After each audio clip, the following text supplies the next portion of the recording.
आज के इस वीडियो में हम देखने वाले हैं units and measurement class 11th physics का चैप्टर नंबर 2 उसका पार्ट नंबर 5। तो आज के वीडियो में हम क्या क्या टॉपिक कवर करने वाले हैं, एक्यूरेसी एंड प्रिसीजन क्या होते हैं, इन दोनों टर्म्स को डिटेल में डिस्कस करेंगे।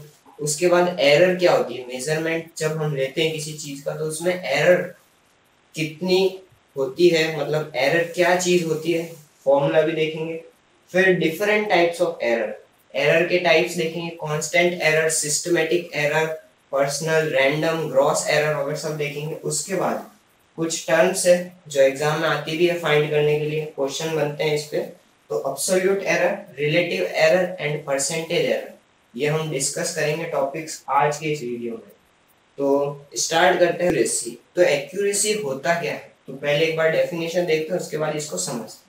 तो एक्यूरेसी क्या है, refers to the closeness of a measurement to the true value of a physical quantity. True value क्या होता है, so true value is the actual value. ठीक है, सपोज ये एक पेंसिल है, ठीक है, सपोज करना कि एक पेंसिल है, इसकी लेंथ जो है वो मान लो 8.25 सेंटीमीटर। ये क्या है, पेंसिल की लेंथ है। तो 8.25 ये क्या है, ट्रू वैल्यू है।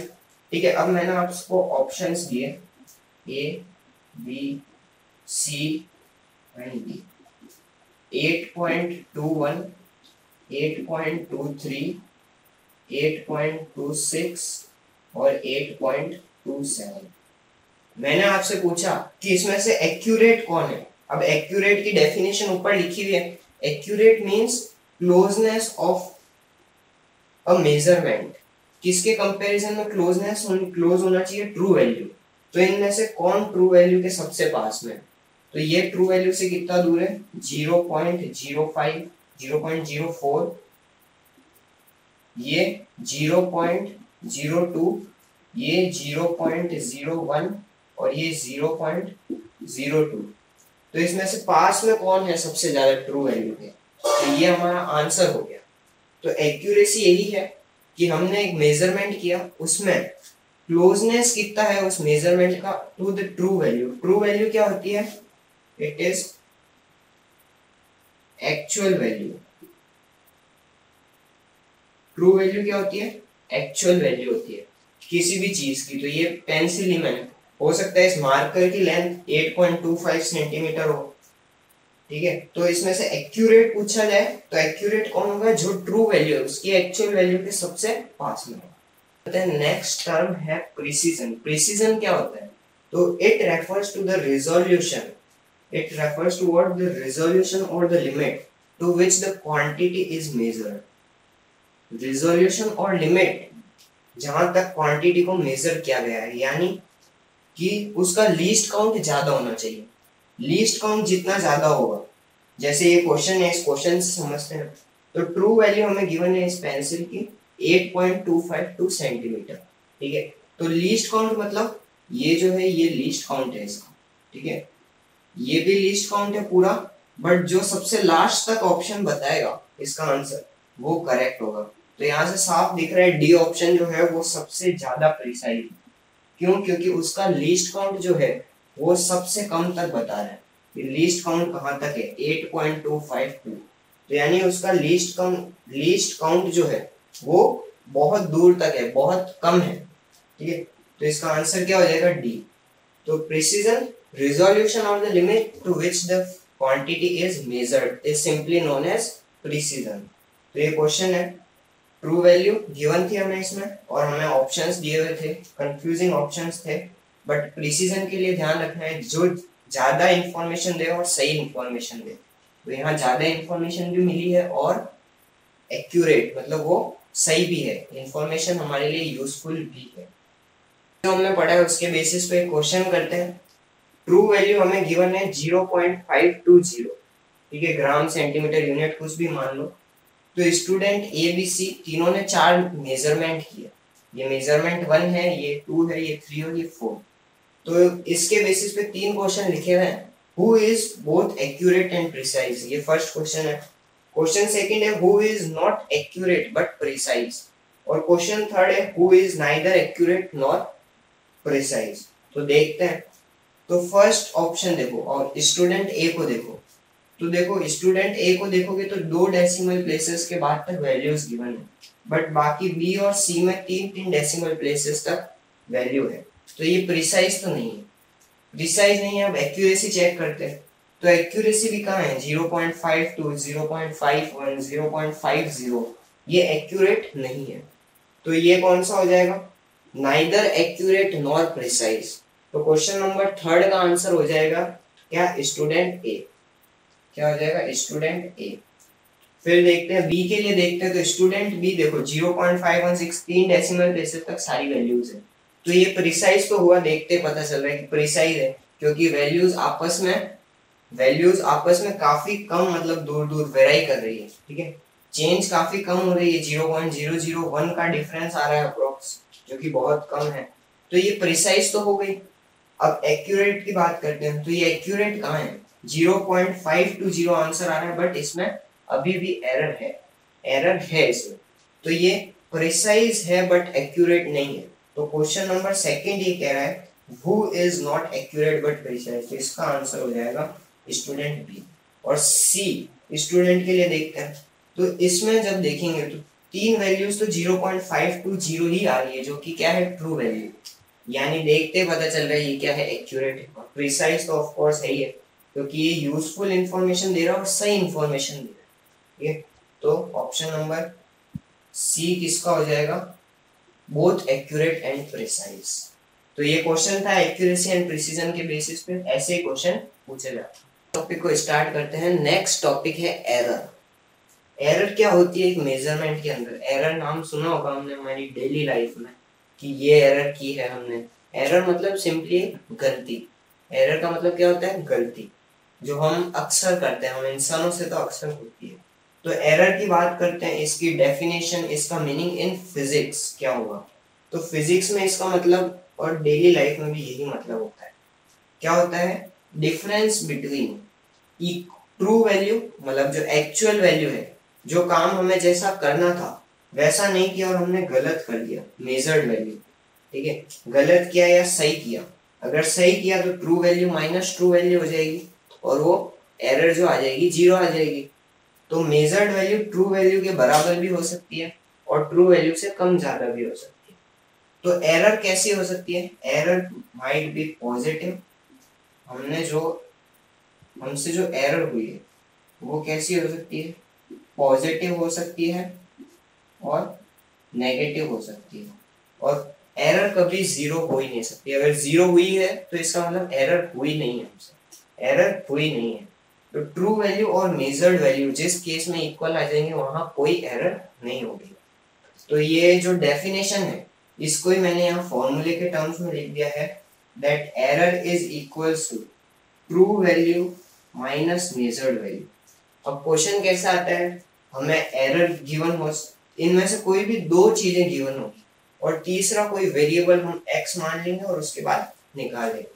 तो हो सकता है एरर गिवन हो और ट्रू वैल्यू गिवन हो, तो हम मेजर्ड वैल्यू को निकाल सकते हैं। कैसे, measured value is equals to true value minus error. बस हमें इस फॉर्मूले को कन्वर्ट करना है, जो हमें चाहिए उसमें ट्रू वैल्यू चाहिए, तो एरर प्लस मेजर्ड वैल्यू वो क्या आ जाएगी, एरर और प्लस मेजर्ड वैल्यू क्या दे देंगे, हमें ट्रू वैल्यू दे देंगे। तो ये अपने क्या हो जाएगी, एरर। तो एरर बहुत सारी टाइप्स की होती है, ठीक है। हो सकता है एरर हमारी गलती से हुई हो सकता है एरर हमने जो टेक्निक इस्तेमाल की है या एक्सपेरिमेंट में जो मेथड यूज किया है वो गलत यूज किया हो, या हो सकता है कि सिस्टम जो हम यूज कर रहे हैं, लाइक स्केल यूज कर रहे हैं, तो उसमें प्रिंटिंग एरर हो या कुछ भी हो, तो उस वजह से भी हो सकती है, सिस्टम की वजह से हो सकती है। रैंडम मतलब हमारी जो हम कंसंट्रेशन नहीं कर पाते उस चीज पर, उस वजह से हो सकती है। तो बहुत सारी टाइप्स की होती है एरर। तो हम क्लासिफाई करते हैं अब एरर को कि एरर कितने टाइप्स की होती है। अलग अलग टाइप्स की एरर मैंने एक फ्लो चार्ट के फॉर्म में दी है, बनेंगे ताकि समझ में आ जाए आसानी से। तो क्लासिफाई किया मैंने, 5 टाइप की एरर होती है। जिसमें से मेन जो हमें करना है कांस्टेंट, सिस्टमैटिक, रैंडम और लीस्ट काउंट। और इसमें भी सबसे ज्यादा इंपॉर्टेंट जो है वो कौन सा है, लीस्ट काउंट एरर, जो कंपटीशन में भी पूछते हैं और सीबीएसई में भी आ जाता है। ग्रॉस एरर बहुत इजी है, एक लाइन का ये है। तो देखते हैं एक बार एक एरर को। और सिस्टमैटिक एरर को भी हमने कितने पार्ट्स में क्लासिफाई किया, 4 टाइप्स, ठीक है, 4 टाइप्स में क्लासिफाई किया। तो वन बाय वन सब देखते हैं अपन। तो सबसे पहले कांस्टेंट एरर। कांस्टेंट एरर ऐसी एरर होती है जो हर ऑब्जर्वेशन पे इक्वल इफेक्ट डाले, ठीक है, हर ऑब्जर्वेशन पर इक्वल इफेक्ट डाले, हर मेजरमेंट पर इक्वली अफेक्टेड करे। तो ऐसी जो एरर होती है उसको हम क्या बोलते हैं, कांस्टेंट एरर। सिस्टमैटिक एरर ऐसी एरर जो एक ही डायरेक्शन में हो, या तो पॉजिटिव एरर हो या नेगेटिव एरर हो। कैसी एरर हो, या तो पॉजिटिव एरर होगी वो हमेशा, या नेगेटिव एरर होगी। ऐसी एरर जो होगी उनको हम क्या बोलेंगे, सिस्टमैटिक एरर। सिस्टमैटिक एरर में 4 टाइप्स की एरर है। Instrumental error. इंस्ट्रूमेंटल एरर ऐसी एरर होती है जो इनबिल्ट डिफेक्ट के कारण होती है। इनबिल्ट डिफेक्ट मतलब जैसे स्केल होती है, तो स्केल में आपने देखा होगा जीरो जहां लिखा हुआ होता है ना, उसके पहले भी थोड़ी स्पेस छूटी हुई होती है। तो वो क्या है, इनबिल्ट डिफेक्ट है, उसको सही करना चाहिए। अगर कोई स्टार्टिंग से, जहां से स्केल स्टार्ट होती है वहां से अगर कोई उसको करता है तो वो गलत माना जाएगा फिर तो, क्योंकि उसमें कुछ ना कुछ एरर 100% आएगी, क्योंकि जीरो के आगे कुछ मेजरमेंट नहीं ले पाते हो, तो वो इंस्ट्रूमेंटल डिफेक्ट हो सकता है, ठीक है। देन बात करते हैं इम्परफेक्शन इन एक्सपेरिमेंटल टेक्निक। जो एग्जांपल मैंने अभी दिया वो होना तो basically imperfection in experimental technique होगा, ठीक है। इंस्ट्रूमेंटल एरर तो हम और देखते हैं जीरो स्केल, वर्नियर कैलिपर में, तो वहां देखने को मिलता है हमें instrumental error. Imperfection in experimental technique, कि हमने कोई एक्सपेरिमेंट परफॉर्म किया पर वो एक्सपेरिमेंट सही नहीं हुआ क्योंकि हमने जो कंडीशंस हमें चाहिए थी वो नहीं थी। केमिस्ट्री में भी आपने देखा होगा काफी रिएक्शंस एक पर्टिकुलर टेम्परेचर और प्रेशर पर ही होती है। अगर हम वो नहीं, उससे ज्यादा या कम कुछ करेंगे टेम्परेचर प्रेशर को, तो क्या होगा, इम्परफेक्शन होगा, रिएक्शन नहीं होगी या कुछ गड़बड़ हो जाएगी रिएक्शन में। देन बात करते हैं पर्सनल एरर। ये एरर्स किस वजह से होती है, या तो हमने कॉन्सेंट्रेशन से एक्सपेरिमेंट को नोट डाउन नहीं किया, प्रिकॉशंस, प्रॉपर प्रिकॉशंस के बिना हम उस एक्सपेरिमेंट को परफॉर्म कर रहे हैं, तो उससे क्या होगा, ऑब्जर्वेशंस गलत आएगी, मेजरमेंट गलत आएगा और वो क्या करेगा, एरर करेगा, ठीक है, एरर हो जाएगी हमारे इसमें। तो ये पर्सनल एरर हमारे गलती से हो सकती है, ठीक है। देन बात करता हूँ due to external causes. External causes, ठीक है, जब हमने परफॉर्म किया एक्सपेरिमेंट तब कुछ टेम्परेचर प्रेशर अलग था, जब हम एक्सपेरिमेंट कर रहे हैं तब टेम्परेचर और प्रेशर अगर चेंज हो जाएगा तो एक्सपेरिमेंट में भी कुछ ना कुछ एरर जरूर आएगी। तो वो किसकी वजह से होंगे, ड्यू टू एक्सटर्नल कॉजेज। कौन कौन से, प्रेशर और टेम्परेचर की वजह से, ठीक है। तो ये हमने एक बार एक चारों कर लिए, ठीक है, personal, external cause.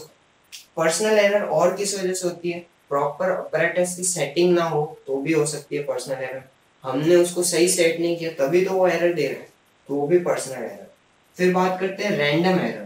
Random error ऐसी एरर होती है जो इरेगुलर होती है, हमें नहीं पता कि वो कब हो जाएगी हमसे, इरेगुलर होती है। तो इरेगुलर होती है तो हम इसको एक बार में मतलब नहीं वो कर सकते, ठीक है। तो हमें इसको सही से बहुत चेक करना पड़ता है, मतलब या तो ये एक बार में सही हो जाएगी और अगर हम कहीं अटक जाते हैं तो फिर वो एरर हम बार बार दोहराते हैं। तो रैंडम एरर, जैसे कोई मेजरमेंट लेना है 5.4 तो उसकी जगह हमने क्या ले लिया 4.4, तो ये हमारी गलती से हुई है, और 5.4 की जगह 4.4 लेते एरर जनरेट हो जाएगी। लीस्ट काउंट एरर कौन सी एरर होती है, ये ऐसी एरर होती है जो किस वजह से होती है, limitation on least count. Like meter scale है जिससे हम सिर्फ मीटर नाप सकते हैं और सेंटीमीटर को बहुत कम मतलब एक्सटेंड तक मेजर कर सकते हैं, मतलब प्रॉपर नहीं करते। सेंटीमीटर को कर भी लिया हमने प्रॉपर, तो बात करते हैं मिलीमीटर, उसमें तो कहीं ना कहीं गलती आएगी आएगी, और उसमें जो गलती आएगी उसकी वजह से एक्सपेरिमेंट में ओवरऑल कहीं ना कहीं तो गलती आएगी, कुछ ना कुछ गलती तो आएगी। तो ये लीस्ट काउंट एरर भी हमारा क्लियर है, किस वजह से होगा, due to limitation on least count, ठीक है, of the instrument through which we are measuring. फिर ग्रॉस एरर। ग्रॉस एरर क्या होती है, मिस्टेक्स। क्या बोलते हैं ग्रॉस एरर को? Simply mistakes. जो मिस्टेक हम करते हैं हमारी कंसंट्रेशन की वजह से जो मिस्टेक होती है उनको क्या बोलते हैं? Gross error. तो ये अलग अलग टाइप्स ऑफ एरर्स थी। अगर आपको समझ में नहीं आई तो वीडियो को एक बार वापस पीछे करके एक बार स्टार्टिंग से देखना, तो समझ में आ जाएगी सारी एरर्स। इजी है। क्वेश्चन है कि how can we eliminate random error? Random error को हम एलिमिनेट कब कर सकते हैं? तो जब हम किसी एक्सपेरिमेंट को बार बार परफॉर्म करेंगे, बहुत सारी बार परफॉर्म कर देंगे, तो हो सकता है उस एरर का क्या हो जाएगा? मिनिमाइज हो जाएगी वो एरर। क्या हो जाएगी? मिनिमाइज। तो we can minimize random errors random error by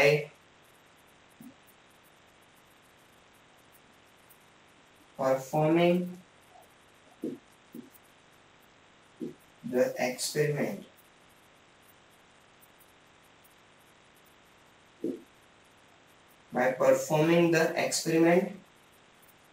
a large number of times.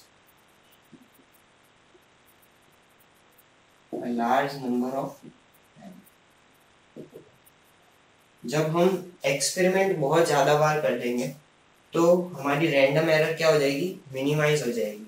और मिनिमाइज हो जाएगी तो एक टाइम ऐसा आएगा कि वो बिल्कुल एलिमिनेट ही हो जाएगी, यानी नेग्लिजिबल हो जाएगी। तो ये स्कूल एग्जाम्स में आ सकता है और नीट वगैरह में भी, जेई में आ सकता है, एमसीक्यू करते हैं। टॉपिक है absolute, relative and percentage error. तीनों अलग अलग निकालते हैं। पहले निकालते हैं हम एब्सोल्यूट एरर। एब्सोल्यूट एरर का फॉर्मूला क्या होता है या कैसे इसको करते हैं? तो एब्सोल्यूट एरर को डिनोट करते हैं हम किससे? Delta A. अब ये क्या होता है? Absolute error. तो सबसे पहले एब्सोल्यूट एरर फाइंड करने के लिए हमको क्या फाइंड करना पड़ता है? अरिथमेटिक मीन, जो हमने बचपन में किया हुआ है। सिंपली मीन जिसको हम बोलते हैं एवरेज, तो वो निकालते हैं। और एवरेज को किससे डिनोट करते हैं? इसको मैं ब्रैकेट में लिख देता हूं, एवरेज।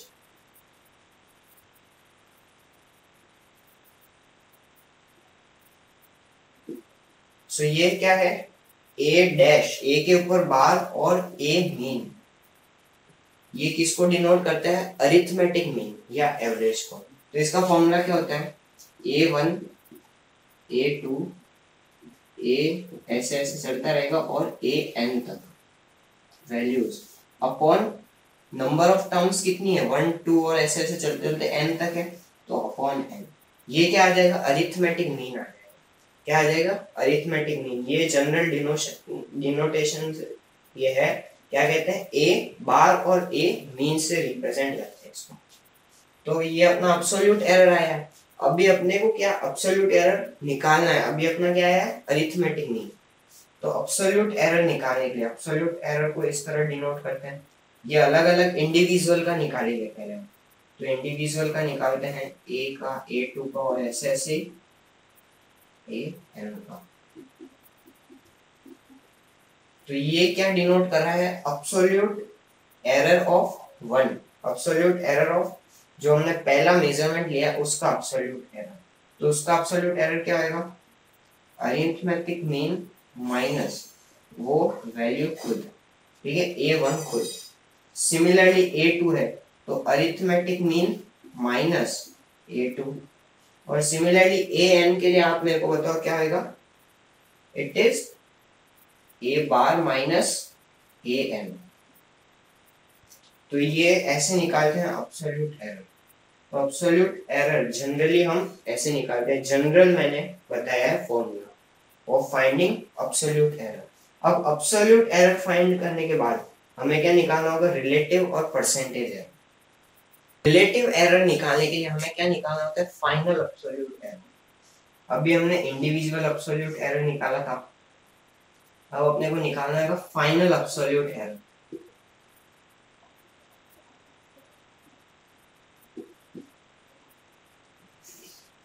तो ये फाइनल एब्सोल्यूट एरर को निकालते हैं। फाइनल एब्सोल्यूट एरर का फॉर्मूला, तो फाइनल एब्सोल्यूट एरर को डिनोट इस तरह से करते हैं। फाइनल एब्सोल्यूट एरर को किस तरह डिनोट करते हैं, डेल्टा ए के ऊपर बार, तो डेल्टा ए बार। अब इसको हम कैसे लिखेंगे, mod of A1, mod of delta A1 absolute error of 1 plus delta absolute error of 2, और ऐसे ऐसे एडिशन करेंगे सारी जितनी भी टर्म्स है हमारी, लास्ट टर्म आएगी डेल्टा ए एन और divided by n. Arithmetic mean जैसा ही फॉर्मूला है, बट यहाँ क्या हो रहा है, एब्सोल्यूट एरर है, इंडिविजुअल एब्सोल्यूट एरर का सम किया है डिवाइडेड बाय एन, और इन एरर्स के ऊपर क्या लगा दिया है हमने, मॉड लगा दिया। Absolute errors, individual absolute errors को कैसे लिख दिया, मॉड में, ताकि हमारी जो वैल्यू आए वो क्या है, पॉजिटिव आए। ये हमेशा क्या आएगी, पॉजिटिव वैल्यू आएगी, हमेशा क्या आएगी, पॉजिटिव वैल्यू आएगी। तो अब अपन निकालते हैं रिलेटिव एरर। तो सेकंड जो चीज हमें निकाली वो है रिलेटिव एरर। रिलेटिव एरर का सिंपल सा फॉर्मूला, पहले इसको डिनोट कैसे करते हैं, ये डेल्टा का साइन आपने देखा होगा, ऐसा डेल्टा का साइन भी होता है, एक डेल्टा का साइन ये होता है और एक डेल्टा का साइन ये होता है, ये दोनों डेल्टा के साइन होते हैं। तो ये डेल्टा का साइन और ये किसका डिनोट किया हमने, रिलेटिव एरर। तो देखते हैं रिलेटिव एरर,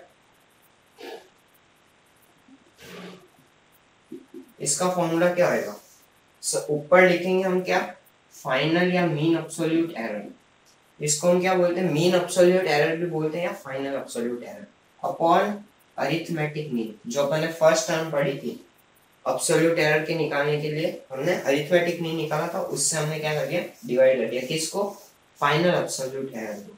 तो ये हमारी क्या आ गई, रिलेटिव एरर। और परसेंटेज एरर क्या करना है, कुछ नहीं करना है, परसेंटेज एरर के लिए इंटू 100 कर देना। परसेंटेज एरर के लिए क्या कर देना, इंटू 100। मैं लिख देता हूँ,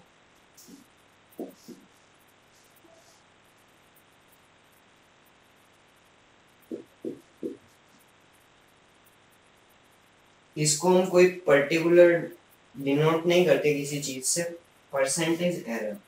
तो परसेंटेज एरर किसके इक्वल्स टू आएगी, it is mean absolute error upon arithmetic mean into 100। और इसका एक शॉर्टकट फॉर्मूला है, ये फॉर्मूला नंबर क्या है 1, ये फॉर्मूला नंबर 1 मान लो। एक और फॉर्मूला दे रहा हूँ, शॉर्ट फॉर्मूला नंबर 2। ये कहाँ काम होता है, कंपटीशन एग्जाम में, जहाँ हमें क्या बोल देगा, रिलेटिव एरर गिवन होगी और हमसे क्या बोलेगा, परसेंटेज एरर बताओ। तो सिंपल हो जाएगा, relative error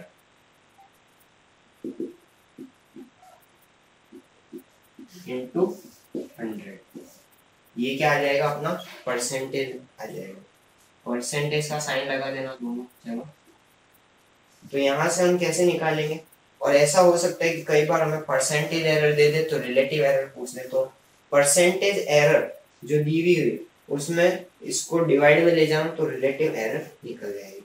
percentage error upon 100 कर देना, हमें क्या हो जाएगी, रिलेटिव एरर। तो ये शॉर्ट ट्रिक है, हो सकता है सीबीएसई में भी एमसीक्यू 1 मार्क के लिए आ जाए। तो आज का लेक्चर यहीं तक, ठीक है। अब बस लास्ट पार्ट बचा है इस टॉपिक का, वो भी एरर से रिलेटेड ही है, तो वो भी काफी इंटरेस्टिंग है। तो अगले पार्ट में उसको खत्म करके इस चैप्टर को एंड कर देंगे। इस चैप्टर में मेजर पूरा कवर हो गया है। तो thank you for watching the video. अगर पढ़ाया हुआ समझ में आए तो सब्सक्राइब करना चैनल को, अच्छा लगा हो वीडियो तो लाइक भी कर देना और अपने फ्रेंड्स फैमिली मेंबर्स के साथ शेयर कर देना। Thank you.